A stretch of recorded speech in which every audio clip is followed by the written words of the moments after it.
Assalamu alaikum and welcome to today's webinar on healthy fasting in Ramadan. All that you need to know. I'm Dr. Asya Nabi, Assistant Medical Director and General Practitioner at Prime Health. Today is the 13th day of Ramadan, and there's no better time to discuss the physical, mental, and spiritual benefit of fasting during this sacred time. Ramadan is a month of blessing, reflection, and self discipline. We are delighted to have you all here with us today to explore the fascinating topic of Ramadan fasting. During this webinar, we will be discussing the benefits of fasting and how it affects our body and mind. We will also address some common myths and misconceptions surrounding fasting during Ramadan. Whether you're already familiar with fasting or you're new to it, we hope you will find this webinar insightful and informative. I welcome all of you today to this webinar. With this, I would like to invite my first speaker on this webinar today. We have Dr. Anil Kumar with us. Dr. Anil Kumar is a consultant endocrinologist and diabetologist at Prime Hospital. He's also heading the medical department as chair of medicine at Prime Hospital. Vast experience of 25 plus years, previously extensive experience as a consultant at the University of Hospital of Wales in the UK and Princess of Wales Hospital. Dr. Anil Kumar is very active in patient education and equally values the diet and lifestyle modification strategies for managing or preventing chronic diseases. We welcome you, Dr. Anil. Thank you, Dr. Asya. Thank you all for joining this afternoon. I am my second speaker on this webinar today, Ms. Saba Mahmood Sabir. She's a clinical dietitian and certified diabetes educator. In addition to holistic nutrition, she specializes in endocrine-related diet modification and weight management in women. With over 17 years of experience in this field, she firmly believes that challenge offers opportunities. She enjoys working on women's health because she believes nourished moms make happy families. She's also dedicated to bringing traditional food to modern palates, which is one of her mission statement. She has joined us from Prime Medical Center, Safir branch. Thank you, Saba, for joining us today. Good afternoon. Good afternoon. So I'll request all the viewers, if you have any question in the comment box, you can write in the comment box. Also, let us know from which place you are watching us from today. Dr. Anil, in general, when we are talking about fasting, what happens to the body when we are in fasting state? So obviously fasting is very beneficial and most of the fasting happens now currently from the religious point of view, Ramadans, and that gives us a positive energy. And apart from that, if you look at people doing fasting throughout the year, we've got intermittent fasting as a medical entity itself, which is proven in a lot of studies and a lot of patients as well. It's beneficial for a patient. So what it does do is multiple benefits. It can be from, as endocrinologist, I'll start with the benefits from the glucose point of view. So initially, the fasting, for all of us to function well, we need glucose. Once we are on the long fasting, then the body starts utilizing the glucose stores in the body, and then followed by the fat tissues in the body. So in that sense, there's utilization of the additional utilization of fat tissue. So in the long term, beneficial from weight loss point of view. As you know, more and more people have been suffering issues with their weight loss, weight gain, and which is giving a lot of problems. So in weight loss itself is much beneficial from the sugar, blood pressure, cholesterol point of view. And also commonly the people, usually chronic diseases are common also from diabetes, glucose improvement, from blood pressure. Blood pressure also, there's an improvement in blood pressure over the fasting period. And so even reduction of blood pressure tablets can happen with fasting, and improvement in cholesterol. And so in metabolically, these are the things which start initial benefit. And also there is benefit from hormonal point of view. secretions and the hormones keep varying during fasting as well. So cortisol levels and other hormone levels. On long term, these are also beneficial. If you look at the few of the chronic hormonal problems like polycystic ovaries can be benefited from fasting. So in overall, there is multiple benefits apart from the religious, obviously, which is the most important thing. Thank you, Dr. Anil.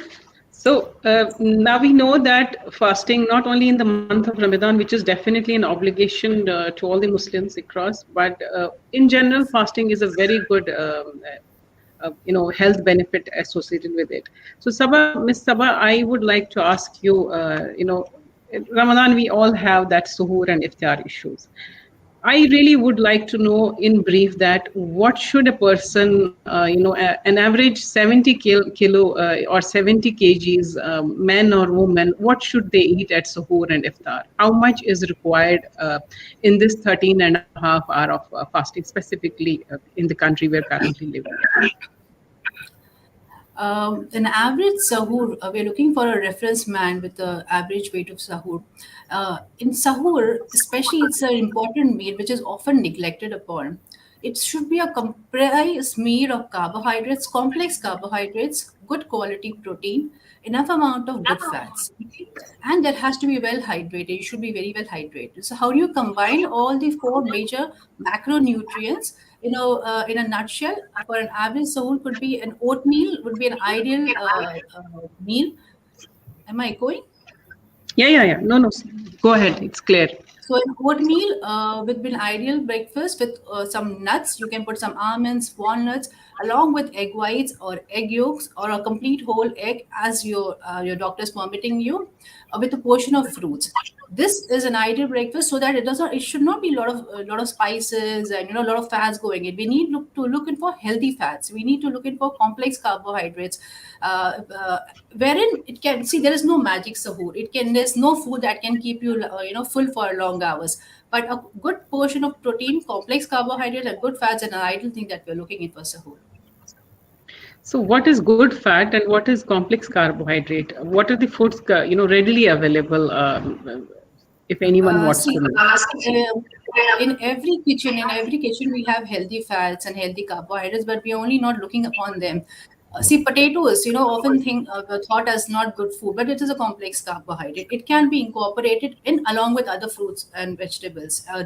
Whole grain oats, as I mentioned, burgle, quinoa, these type of cereals are again, harissa is a very common dish which is very well consumed in UAE. So these are all complex carbohydrates. A whole grain cereal mixed with another fiber, dietary fiber, makes a complex carbohydrate. So here we will randomly avoid, maida, wheat, sugars.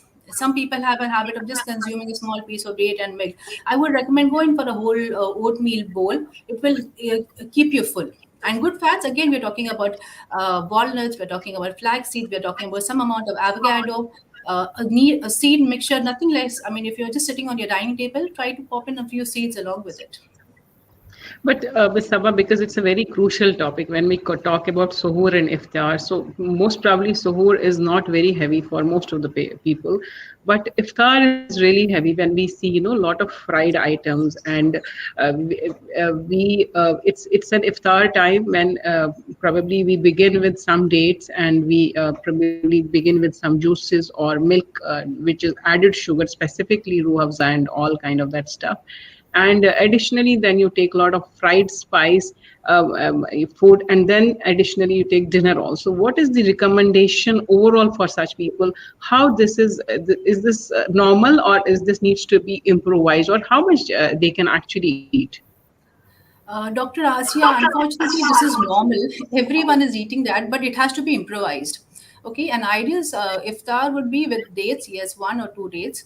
A glass of water, I personally recommend in your glass of water, which you take along with your fast, when you break your fast, put some sweet basil seeds, faluda seeds, or the tukmaranga seeds, or chia seeds, whoever is having readily. These seeds have water holding capacity. So when you drink these seeds along with your water immediately, so you're not going an extra mile, you're drinking that water as it is, you'll be drinking water while we're breaking a fast, right? So these seeds have fiber in that.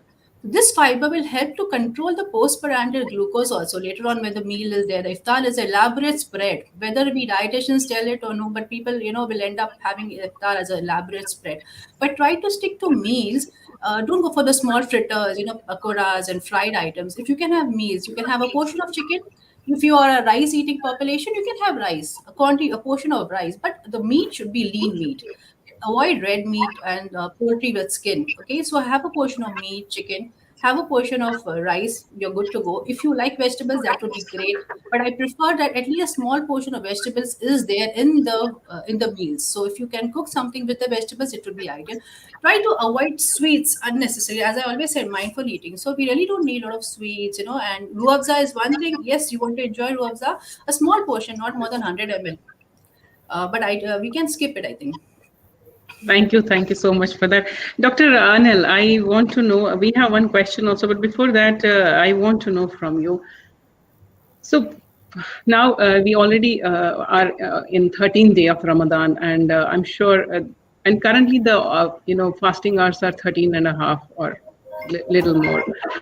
So in this case, diabetic patients, what generally are the complications you see in your OPD? In these, like, still do we see the complications happening if people living with diabetes are fasting as well?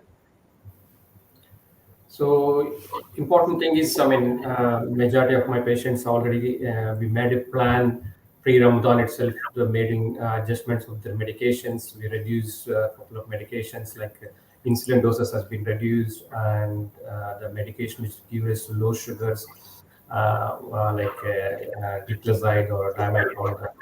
So we have reduced the medications. So majority are fasting well, no problems.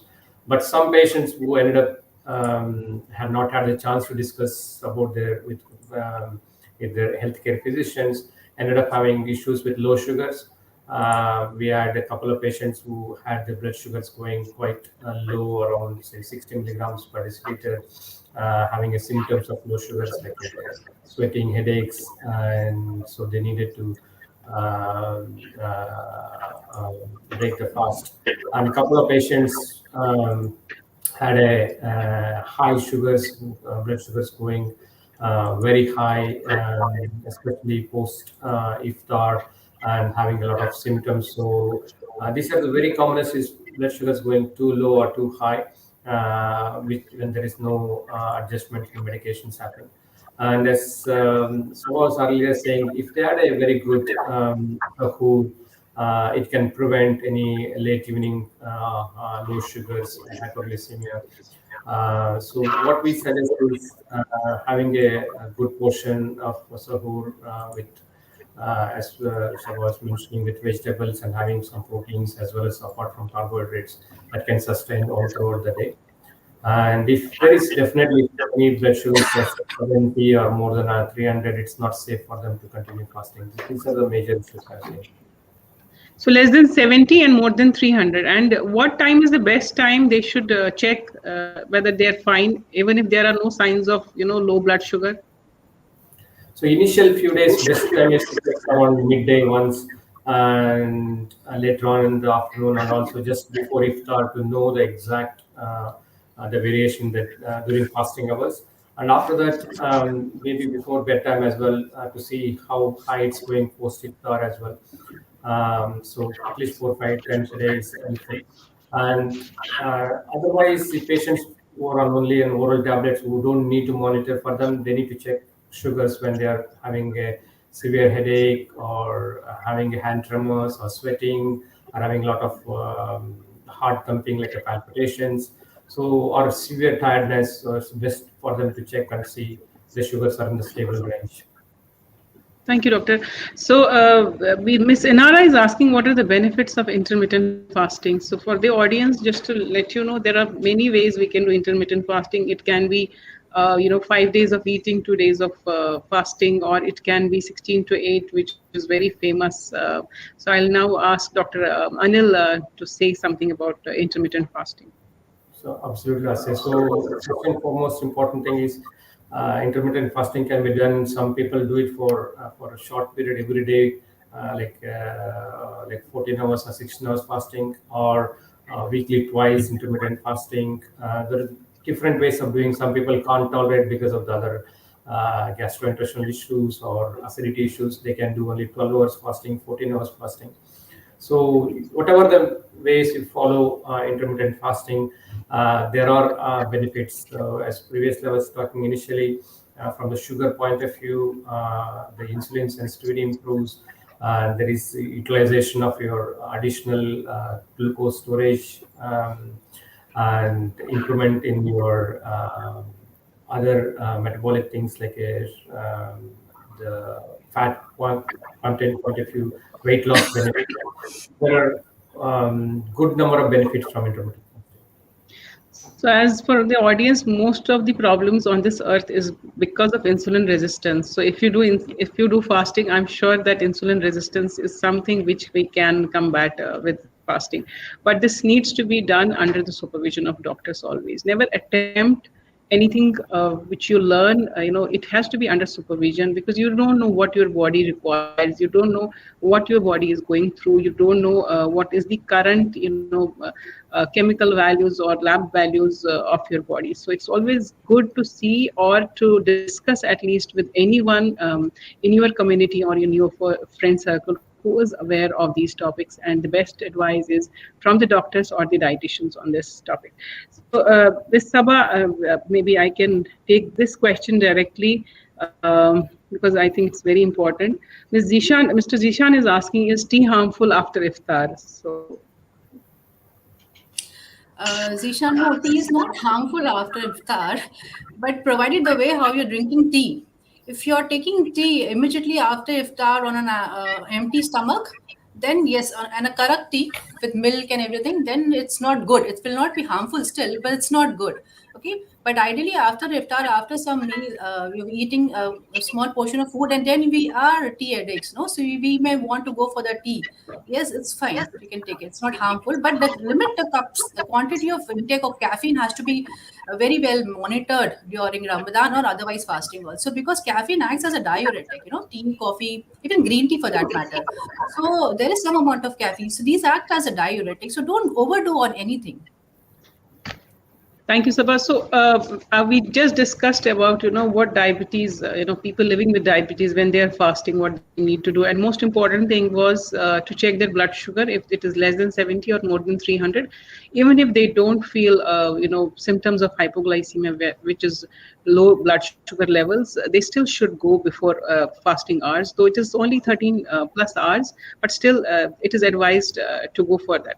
So when it comes to diabetic patients living with diabetes, what is the diet recommendation for them? Specifically, when we talk about dates, what kind of dates, whether they should eat dates or not, and what is that best food iftar meal for a person living with diabetes? A person living with diabetes, very often is recommended to go for a pre-Ramadan medical checkup with a doctor. So the doctors will keep in line the medicines, and a diet plan will be designed by a dietitian. Number one. Number two, sorry, ma'am, you asked about the food for the iftar, right? Yeah, food iftar. Yeah. See, date is high in potassium. Date is a very nutritious food. So, as I say, all foods are good, but the moderation is important. So, moderation is the key. So, one date ideally is good. There are certain types of dates, certain varieties of date which are not high in sugars. So, you may look for those dates which don't have high amount of sugars. If you need, I may give you the reference later on. Okay, so you can choose for those dates, but stick to 1 or 2 days depending upon your glycemia. If it is a good control diabetic with less HbA1c within control limits, yes, you can have 2 dates, but stick to 1 dates. Again, I'll go on for a complete meal. Don't drink a lot of water immediately. Have a small glass of water, say 100 ml of water, and I'm re-instigating on chia seeds, sweet basil seeds. Put it in before you sit for iftar. It has to be this drink has to be there, whether you have a drink or no. But you should have a drink with seeds. Okay. In case you want to drink, a lot of people drink ruafza, vimto, and so many other drinks. I would recommend there is a cereal called sattu. It's gram flour. So there are Leban is one thing which is very common with the people in the Middle East. But if Indians could opt for sattu drink or kokum sharbat, which are not sweetened, it's a good refresher drink. It will give you a good amount of protein, again, complex carbs. So you have had your drink also and you have got enough amount of nutrients. Then there has to be a meal, as I said, a complex carbohydrate, protein-rich meals. You can have small. See, if you're having any sandwiches, rolls, whatever, try not to avoid. I mean, try to avoid samosas and all those things. But see to that there's a protein combination. There is cottage cheese. There is low-fat cottage cheese. There is paneer. There is chicken. There is some lean meat in the whatever roll of filling it is there. So at least it is not only pakoras or fried dumplings. It is something which is giving you some energy. Thank you, Saba. Saba, we have a question from Mr. Qasim because it's very important. When we talk about fasting, the immediate thing comes to our mind is weight gain or weight loss. In your clinical practice, do you really see that fasting 13 hours or 14 hours reduces the weight if we are doing appropriately? Like, what is your take on this? Ma'am, fasting if done adequately and properly can give you very good results. So Ramadan can be, if you actually follow the traditional ways of Ramadan and Sunnah, we will definitely lose weight and gain a lot of health benefits. But unfortunately, a lot of population is not doing that. But even if you stick to proper eating regime, we are likely to lose weight. And our biomedical profile is seen to be improved with a lot of proper adequate fasting, like a proper sahur, proper meal. But if we are feasting, definitely we will end up gaining a lot of weight, and the eat foods will not fit us. Thank you, Sabha. I think that is quite fine. And we have a lot of comments coming from the audience. So, Dr. Anil, when we talked about diabetes, I'll still take this topic because this is really crucial. People who are taking insulin, and sometimes people take 3 times insulin. Is fasting recommended for them? So, Prasya, what we do normally is pre-Ramadan, we assess the patients who are on especially 3 times or 4 times a day insulin. Are they suitable to take fasting? Because we look at did they had any severe hypoglycemia? That means they had a very low sugar, which needed somebody else to help them, or they're needing a very low sugar for them to go to hospital previous 3 months before Ramadan. Then we don't recommend them to fast. Similarly, so many other factors, like if they got a kidney problems, if they got a significant heart issue which is not stable, then we ask them not to fast. Otherwise, if the patient has got a reasonable control of sugar, that is HbA1c less than 8%, or they don't have any severe issues with low sugars, hypoglycemia, then we make adjustments in the insulin regime. So what we do is, obviously they're having only 2 meals, so we skip the afternoon insulin. And the sahur, what we do is we reduce the insulin depending on their their sugar control by 30 to 50% majority of the time. And even the long-acting insulin, we reduce around 20 to 30% on each individual basis. And iftar, depending on the patient's diet intake, we will adjust on the short-acting insulin. But people with insulin can fast, but they need good guidance to make the adjustments of insulin and the other oral medications as well. Thank you, doctor. So this was about diabetes. Now we'll move towards the high blood pressure patients, doctor, because that's something also not to be neglected. Specifically, people who don't know that they are already having, heart disease.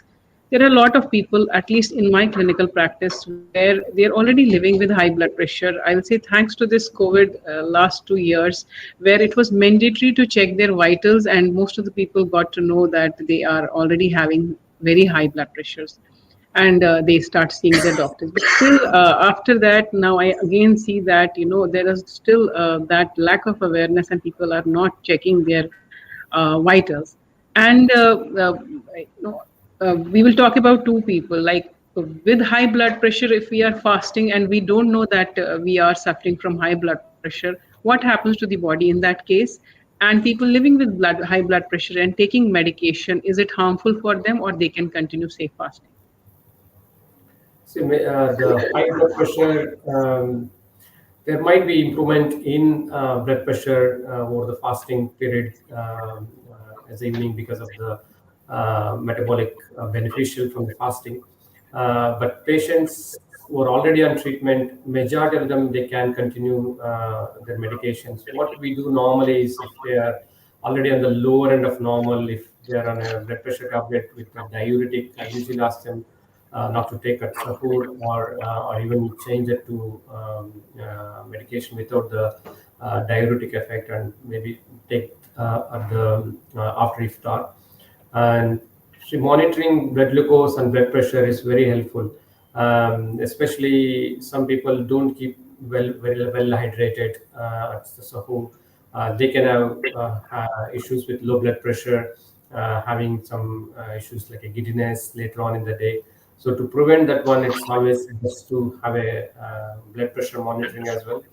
And majority of the time, we don't allow them to stop medication, because if uh, patients with blood pressure, the blood pressure can go higher up if you completely stop the medication. So best thing is maybe take at night time the blood pressure tablet, and if they are running on the low end of blood pressure normal, we can reduce the medications as well.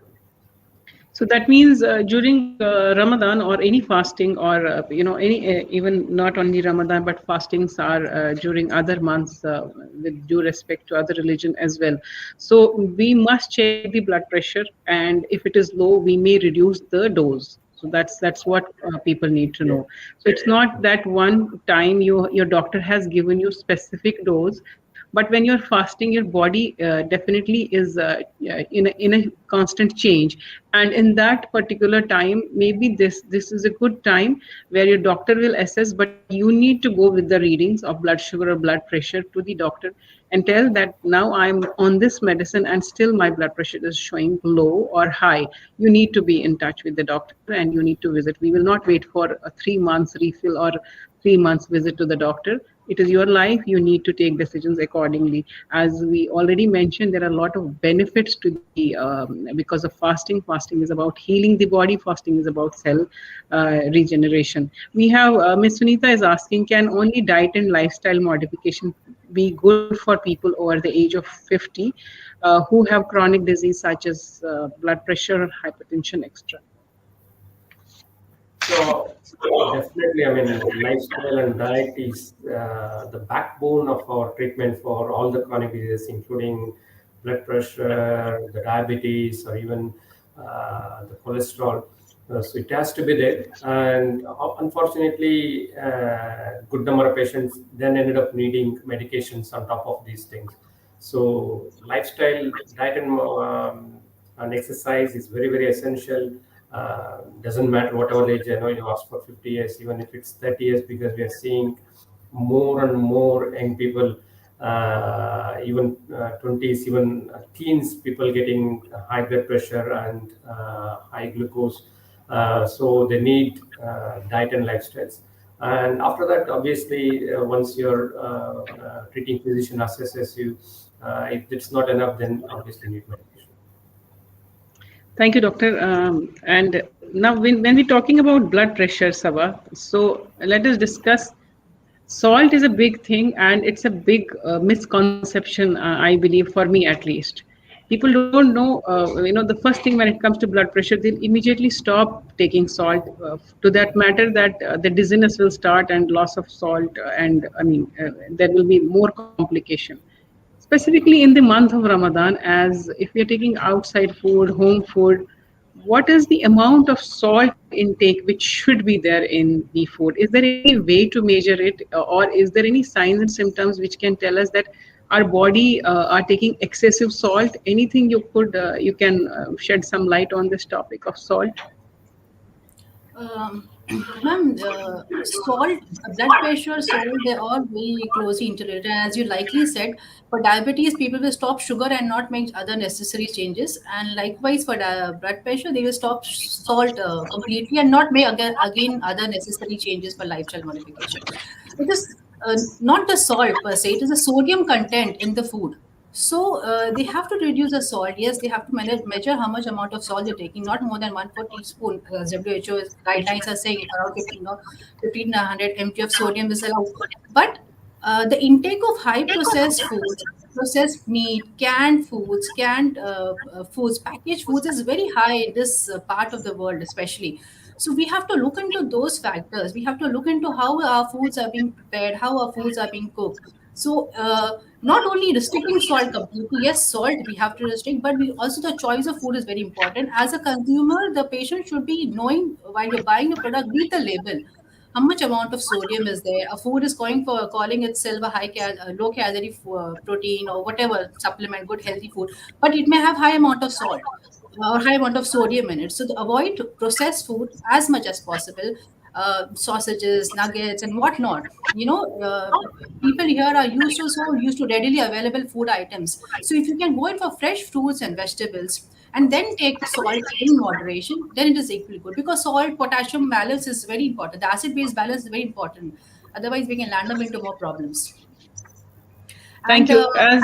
Yeah, continue, please continue. yeah, I wanted to add one thing here, especially while we are talking about Ramadan fasting and juices. People are asking me why you're not allowing us to drink some juices. Uh, Recent studies have shown that beetroot, because of the presence of nitric oxide, plays a very important role in controlling blood pressure, hypertension. So if you can probably add some concentrated beetroot juice to our iftar drinks instead of the regular drinks, fizzy drinks. We can have a small drink with some, say maybe two slices of beetroot, a slice of carrot, a small pineapple, some celery, some spinach, and you get a small shot here. So this drink can help you control blood pressure, and it can also, as Dr. rightly said, if you control your weight and lifestyle modification, we can also be wean off medications, or the dosage can be reduced. Absolutely correct. So for the audience, it's very important to know that the amount of salt what you're adding in the food is not the only salt what you have to stop. So as Ms. Saba correctly mentioned, a lot of canned items when we are taking from outside, or we take a lot of junk foods, it has lot of added salt, which is actually the problem, not that what you are eating from the kitchen. What you're cooking at home is the safest thing. I believe my doctors will agree to that statement. So doctor, I'll now go back to some more chronic diseases, because everyone talks about diabetes and blood pressure, but I want to take this topic towards the thyroid disease also. Is fasting safe for people living with thyroid diseases? Absolutely safe for thyroid fast, both for hypo and hyper. There is no restrictions for fasting, because thyroid per se is not going to be affected from the fasting. Only thing is about the medication for thyroid. So the thyroxine tablets ideally be taken 1 hour prior to the meal or the coffee. So some people struggle at sahur time, so because they wake up late or anything. So we say 30 minutes is okay during this month, or 30 minutes is enough. But if still struggling, then they can take just before going to bed is the option. At least if there is a 2 to 3 hours of gap from the last meal of the day. Otherwise, it's safe to do. And for hyperthyroid patients, it's no issues at all for fasting. Thank you, doctor. Now, when you talk about the medicine, doctor, people with PPI, stomach medication and thyroid medication, which one to take first? And suppose like the timing to leave the sahri is around 4:50 these days. And generally people wake up by 3 o'clock. Some people just wake up probably half an hour before as well. So to be on the safer side, people living with both these conditions and diabetes also, let's assume one person who is having thyroid issue, he or she needs to take thyroid tablets. He or she also needs to take some stomach medication. He or she needs also to take diabetic medication. What should be the order, and how from 3 to 4:40, how we can take this medicine? What is the general advice? So my personal advice, majority of the time, start with the thyroid. Unless you're on a specific diabetes medications called Rybelsus, which needs to be the first one. But majority of other people start with thyroid, and so maybe 45 minutes to 1 hour, because since 3 a.m., 4 a.m., then you can take your the antacid medications like omeprazole or lansoprazole, whichever you're taking. And there is some diabetes medication which is taken 15-20 minutes before, then you can take that one just before eating the food. Doctor, I'm also talking about GLP-1 analog, specifically people who have started taking it, and it's definitely a miracle medication. They also need to take it empty stomach. So thyroxine to be taken first, or that medicine also to be taken first while proceeding? Yes, oral supplement. This is the one which is what you're talking, which needs to be taken empty stomach only with half glass of water. That has to be taken first, and 30 minutes later, then you can take that. Right. Thank That's you. only So when we exception talk, definitely, because these are very complicated questions by the patients, and what order needs to be managed when you have that short window and lot of medication. So the best thing would be that be off medication for gastric issues. Try to improve your diet and lifestyle. Hopefully, if it is not GERD-related disease, then you can definitely at least reduce one of the medication and continue on other. So, Ms. Saba, I want to know here, when we talk about thyroid disease, cabbage is something which generally doctors are suggesting for thyroid patients not to take. But in Ramadan, you will see a lot of salads with added cabbages. So, do you advise to people living with thyroid diseases to take cabbage? Saba, you're on mute. Yeah. This is a very controversial questions. A lot of dietitians believe, actually, I personally also believe that we can continue with these cruciferous vegetables. Okay, why? For two reasons. Number one, normally when we are cooking these vegetables, even we are cooking them slightly, the nitrogens which are heat labile, are water soluble, are denatured. So you can have them in small quantities. Okay, and number two, we are not consuming them in bulk like the far eastern population.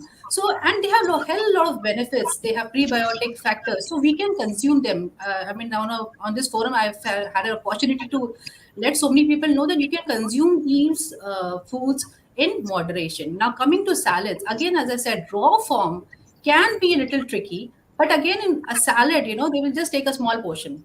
I wish people could end up taking big bowls of salad, but they will take a small portion. So if they're taking a small portion of cabbage, will not really interfere. It will give you good probiotics. It will serve as a prebiotic rather. So you can continue with your cabbage and broccoli and so many other deep colored fruits and vegetables. So, Dr. Anil, will you agree to this thing? Because most of the doctors will first cut down No, cabbage. absolutely, because this is also my common topic with my thyroid patients. I ask them, as a vegetarian, there is no vegetables they can't eat. They can eat any vegetables, including cabbage or anything, any all green leafy vegetables.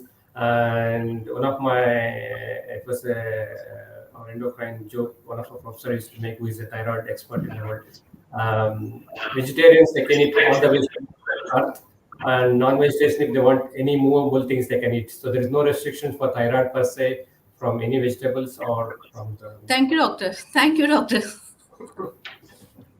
Thank you. I think we all agree to this thing, and cabbage is definitely allowed, and for all the audience as well.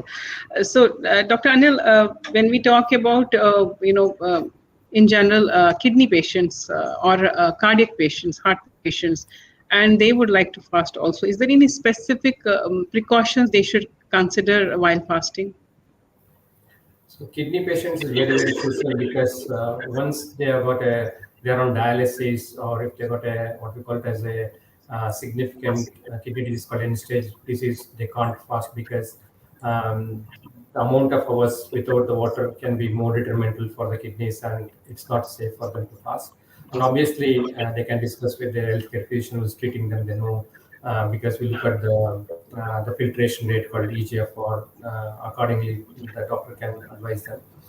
And if they are fasting, then it should be very careful about catching up with the hydration later on after iftar, and also having a good portion of sahur from the kidney point of view.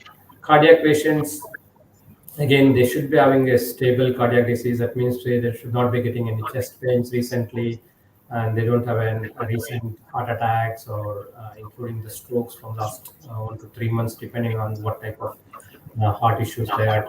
And if they're getting recurrent heart, the pain on walking, they are not stable enough to fast. Otherwise, cardiac patients are fine to go ahead and fast. Again, best thing for them is to discuss with their healthcare physicians. Is there safe? And if they fast, I mean, the fasting is beneficial even for cardiac patients as well.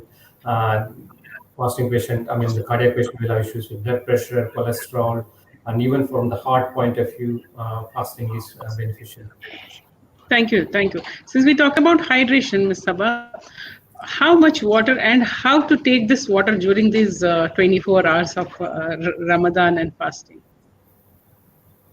Ma'am, this is for general population, not the renal patients, right? General population, we can discuss first. Okay. Uh, while from iftar to sahur, see, while we're talking about hydration, what I realized of late recently is also from iftar to sahur, the time span is very small. Okay. As it is during Ramadan, the sleep duration is also reduced. So I personally recommend people taking water from iftar until 11, 10 or 11, because if they take water late after 11, 10, 10:30, 11, and they're trying to sleep by 12:30, they have to get up for the breaks, they have to go to the washroom again. So as it is a disturbed sleep, shorter duration of sleeping hours, and then all tomorrow we are disturbing our sleep, so it will affect your circadian rhythm and the metabolism.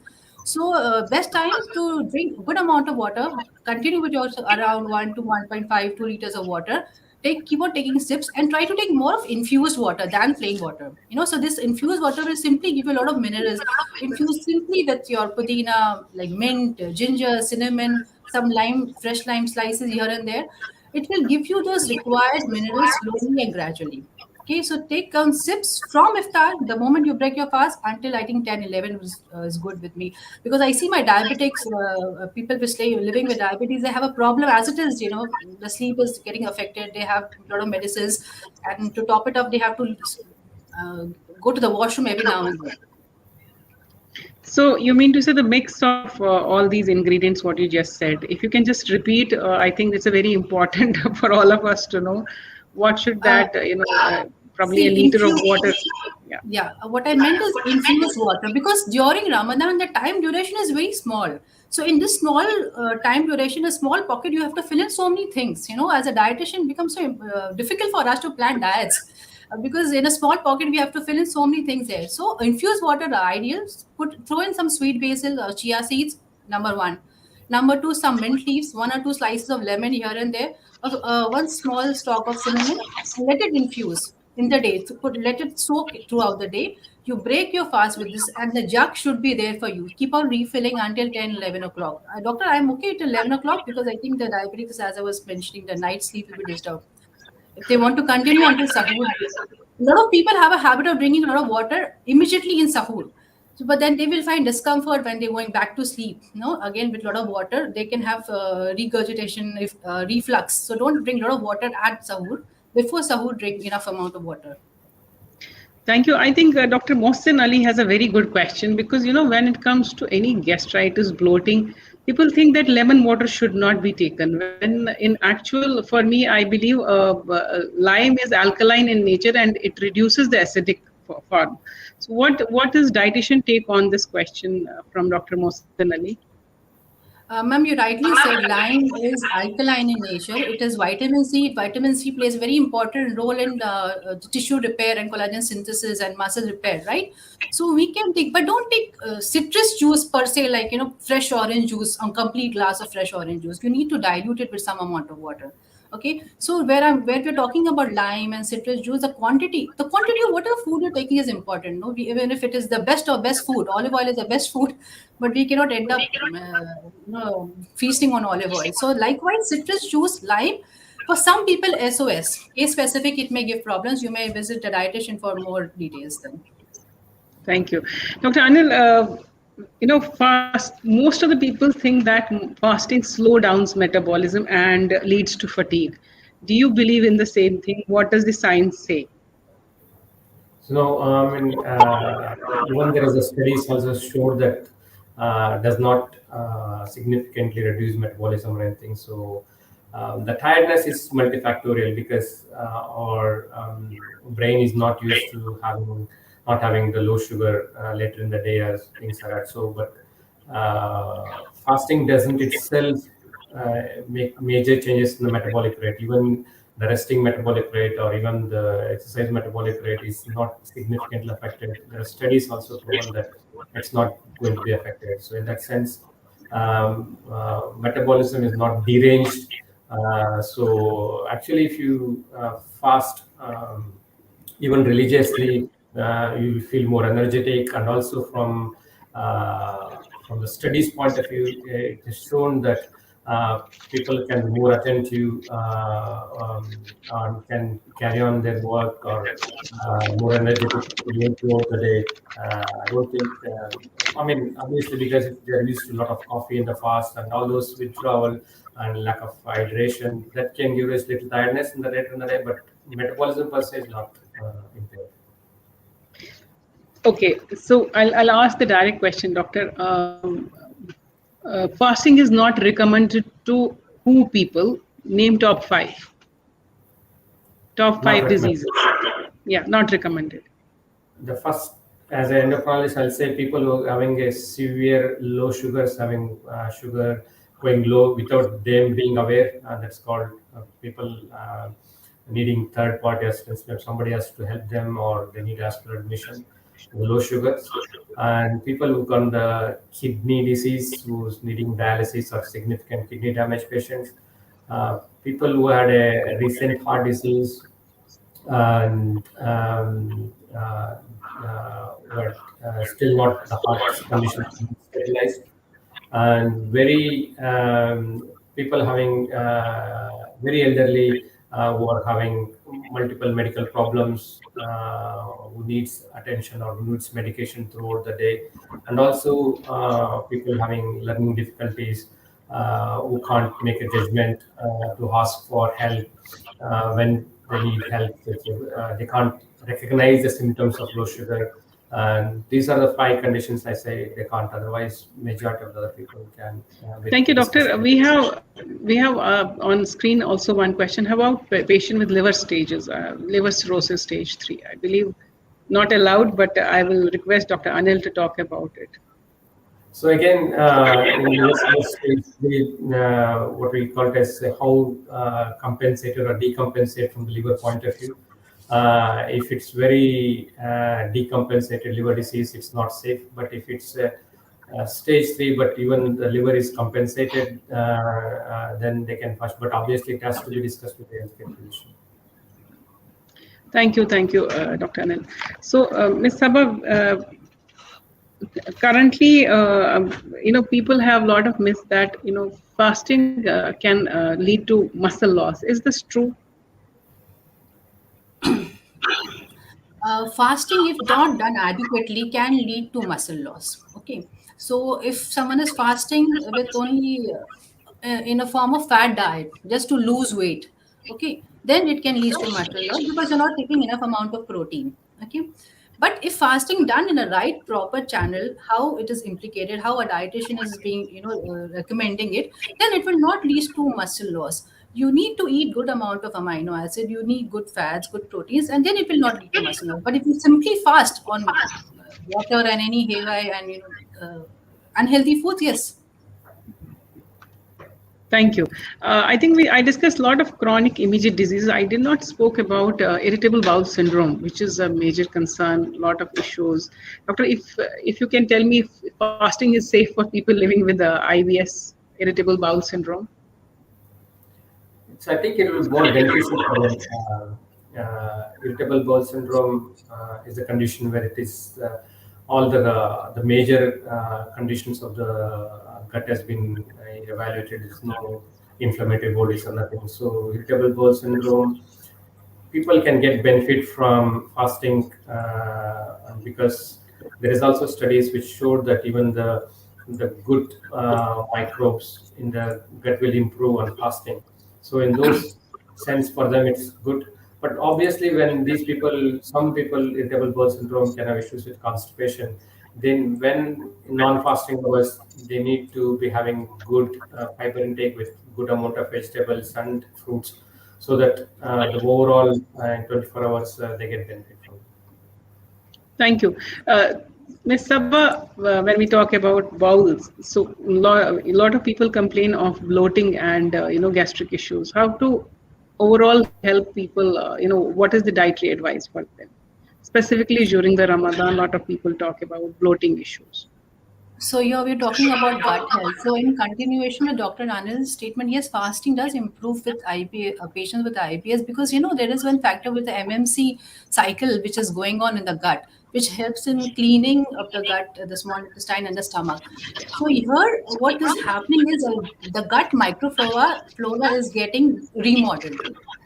In this case, when you eat a diet which is rich in probiotics and prebiotics, it will help in producing good fatty acids and a healthy gut biota in the microbiome in the gut. So, in case you're suffering from bloating, still gas formation, bloating, it could be due to many other reasons. Number one, inadequate physical activity. Okay, uh, chewing too, I mean, eating meals too fast. Chew the food properly. There has to be enough amount of chewing, and 10 to 15 times minimum. Sunnah is 33 times, but at least 10 to 15 times we should chew our food. Still, if you're having problems, issues with that, fennel seeds, cumin, carom seeds, these are herbs which are very widely used in all our preparations. So try to keep a bottle of fennel seeds, a mixed seeds with like fennel, some amount of cumin, some amount of carom seeds on the table. So you can eat it immediately after meals. It helps in releasing those gases.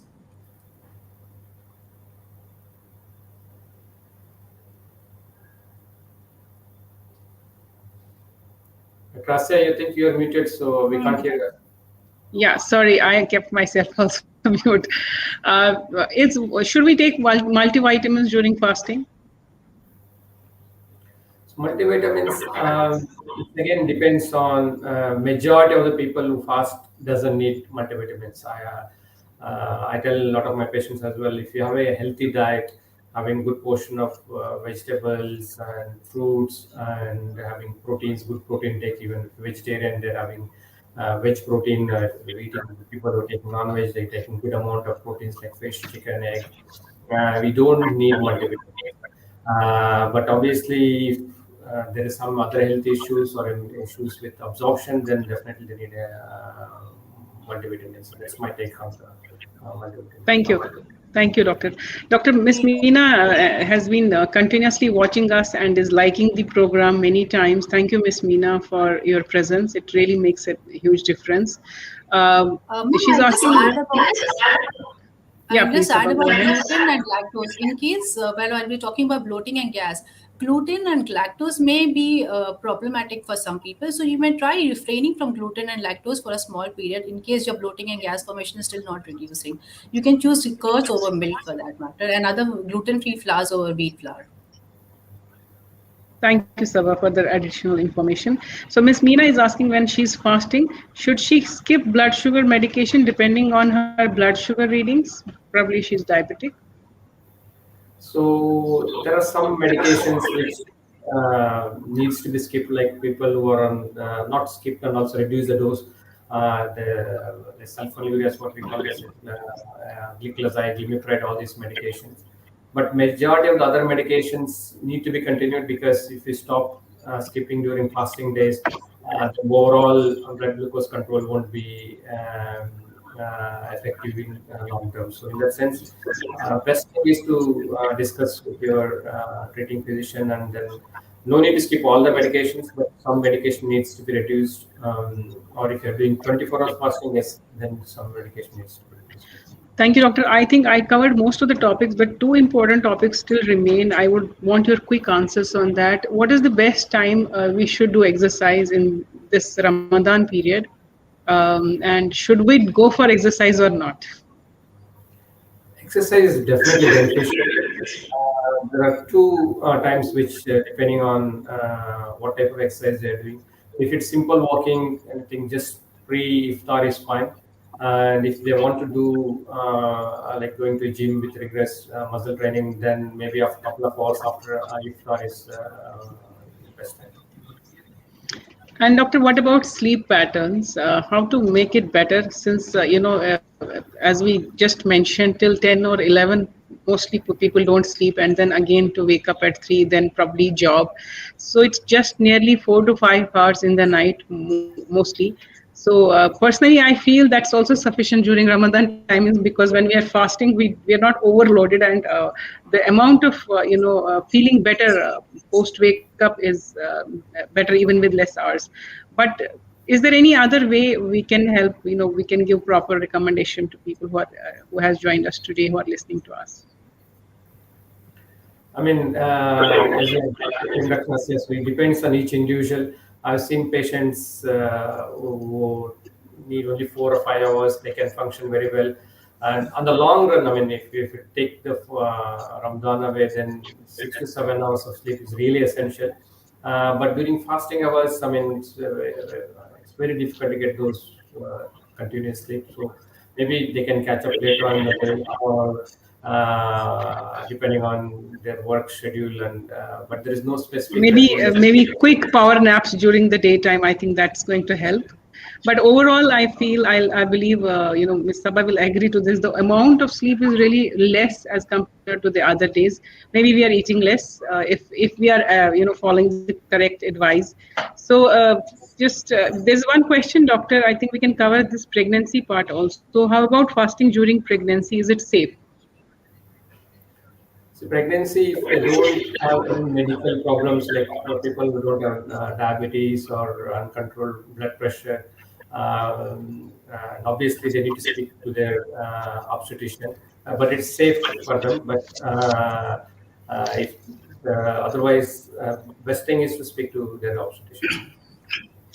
Thank you, doctors. I think it was a fantastic session for me. I learned, as usual, a lot from this session. As we're moving towards the end of session, Dr. Anil, I would like you to say something as take-home message for all the audience. So fasting is really beneficial. From obviously religiously, it's very energetic and essential. And from the health benefits that we discussed, it's helpful for your sugar, blood pressure, and so much other hormonal point of view. And do it with consultation with the healthcare physician. If necessary, make ingest your medication, and having a good healthy lifestyle is very essential during Ramadan, pre and post Ramadan as well. Thank you, doctor. Thank you. Saba, please go ahead. Ma'am, Ramadan, as I said, is abstaining from so many ill habits, so smoking, alcohol. If you can do that in 1 month, we can do it later also. If we can avoid tea, coffee in this 1 month, we can do it later also. So try to eat, abstain yourself from unhealthy habits, not only for this 1 month. Continue later also. Anger management, so many other things. Ramadan is a blessed month. Learn from it. And not only this fasting in all religion teaches only abstaining from all these bad habits, so that is very important to pick up these healthy habits from this religious point of view also. Thank you, Saba. From my side, we hope that this webinar has shed some light on the health benefits of Ramadan fasting. Fasting during the holy month is a spiritual practice and a way to improve our physical health and mental well-being. Fasting cleanses our body, strengthens our immune system, and improves our cognitive function. It's a time to reflect, renew, and reset. We want to thank all of you for joining us today and participating in this discussion.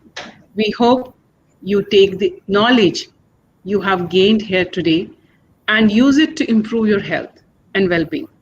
We wish you a blessed Ramadan full of love, peace, and joy. Once again, thank you for being with us, and we look forward to seeing you again soon, inshallah, in our next webinar session. Thank you, stay healthy, and stay blessed.